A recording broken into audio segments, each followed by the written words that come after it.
And Jonathan, as you know so well, the markets are laser focused on the incoming Trump administration and what it will mean for business and the economy. Our politics reporter, Kevin Cirilli, is back with us now with a very special member of the Trump team. Kevin? Thanks, David. I'm joined now, of course, by Kellyanne Conway, a senior advisor and special counsel to the president-elect, Donald Trump. Thank you very much, Kellyanne, for being here. Thank you, Kevin. Hi, David. Let's get right into it. Lots to get through. Yesterday, of course, President-elect announcing how he will separate his incoming administration from the Trump organization. Now, that put the issue to rest for most Republicans, but it has drawn criticism from Democrats. I want to play for you, Kellyanne, what Senator Elizabeth Warren told me yesterday and get your response. Take a listen. I'm more concerned now than ever because he's not moving where he needs to move. And that is, we need to have him divest. He needs to get rid of his business interests, and he needs to put them in what's called a blind trust. Kellyanne, what do you make of that? That's typical rhetoric from Senator Elizabeth Warren, who's very hostile to the free market. As you know, Donald Trump is something she's never been, a job creator, a successful businessman who has significant assets and holdings across many continents, and great responsibilities, really, to his employees, to his children, who own part of the business, or I assume will one day. And what Donald Trump has done yesterday, and it was all announced, transparent for the entire Bloomberg audience to see, Kevin, so they can pull up his attorney Sherry Dillon's full statement. What Donald Trump did yesterday is extraordinary by any measure. He basically said any deals already in the pipeline have been terminated, even if they were close to being completed or in negotiations, that new deals will not be pursued. New foreign deals will not be pursued at all by his successors, his temporary successors, Don Jr. and Eric, his sons. He also has already sold off things that are easily sellable, things that are easy to liquidate, publicly held stock. But you know, so as your viewers, your sophisticated viewers certainly know, selling real estate is not like selling a stock. And so with other assets, they will be put in the trust. That would be cash and some other holdings, for example. He also made very clear that he will not have any type of say on anything that's going on with respect to the Trump organization. No talk of the deals, no talk of the profits, no talk of personnel, etc. And this is just an extraordinary move because we just are not accustomed to this. We are accustomed to having presidents who are politicians, many of them professional politicians, who move from political job to political job to political job. There's no consideration in having to move around billions of dollars in assets.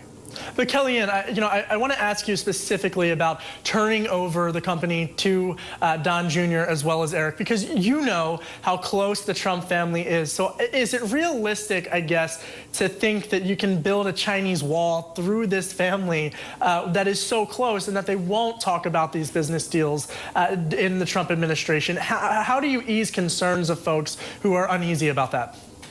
Well, partisans will never be convinced because they'll always have their fake political concerns. We can't do anything about people who just don't want to look at the truth and the facts. So that's always going to exist. But Kevin, for those who want to see a transparent and open process, they need to look at the fact that Donald Trump is going to talk to his children, but not about business. I think Donald Trump put it best in an on-the-record interview back in November at the New York Times, where he said if it was up to some people, he would never talk to his children again. That's not going to happen, but what are they discussing? They won't be discussing the business and the business deals. And let's be very clear, Don Jr. and Eric have been respected, valued, wildly successful executives at the Trump organization for a number of years already. This is not on-the-job training. This is not new for them. This is what they do every single day. They'll just be doing it at, I guess, without their father. They'll be doing it without their father there. So I think people should not be presumptively negative and skeptical and just give it a chance to really sink in. It's an enormous sacrifice for the President-elect Trump.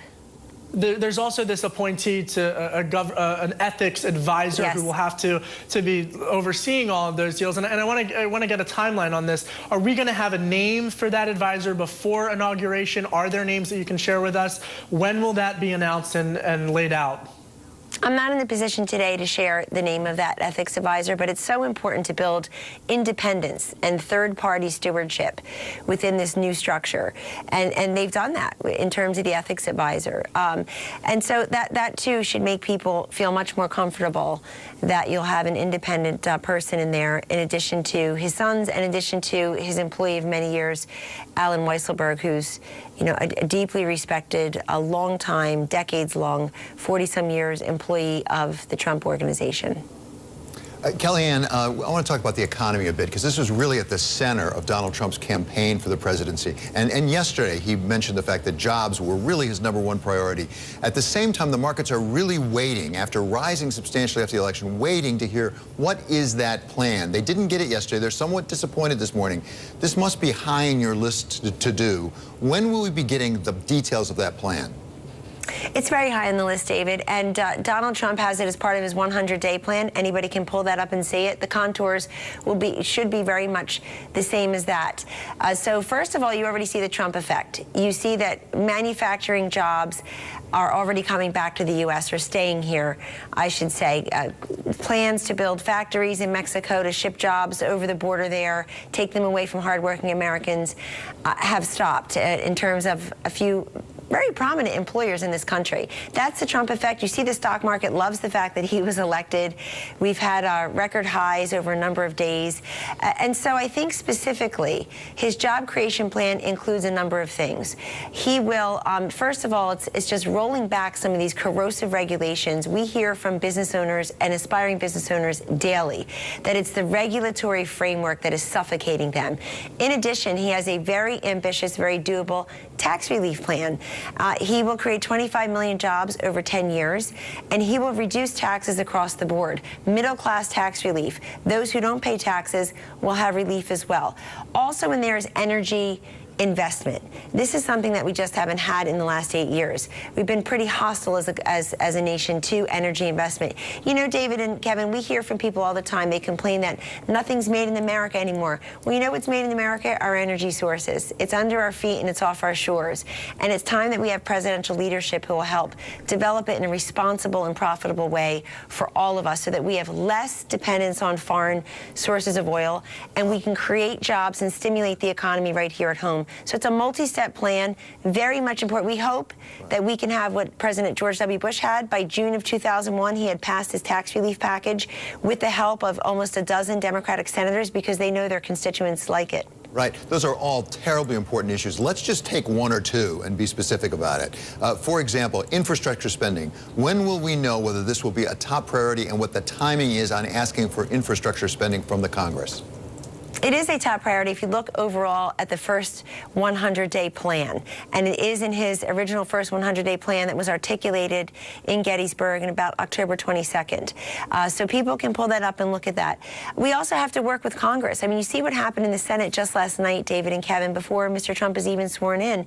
You have the Senate taking concrete steps towards repealing and replacing Obamacare, so those who have been hurt by the Unaffordable Care Act will have more affordable, accessible health care. They're complaining that their premiums are rising, their choices in quality are diminished. They certainly have an access problem, many Americans, and yet we're guaranteeing those who do have coverage will not be without coverage. So big step last night, really in the dead of night, already by the Senate. Infrastructure, we've gotten some joyful noises about infrastructure from Democrats and Republicans alike, and Americans are really excited about this because we don't build anything in America anymore.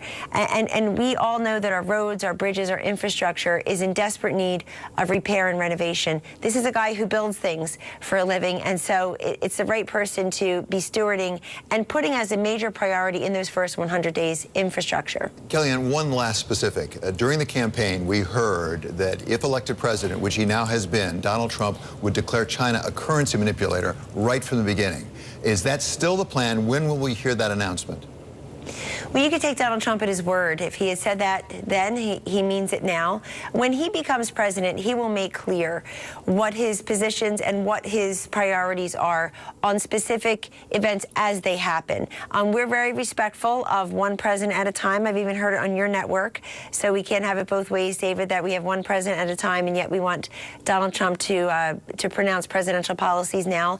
But I think that Donald Trump was elected for many reasons, but I would put in the top 3 to 5 the fact that people know he will keep his promises, that he means what he says and he says what he means. We already see it happening with plans to repeal and replace Obamacare, to certainly build that wall and have Mexico pay for it. And I think, to your point, to be tougher on people around the globe that just have not been called to account by this administration, and that would of course would include China.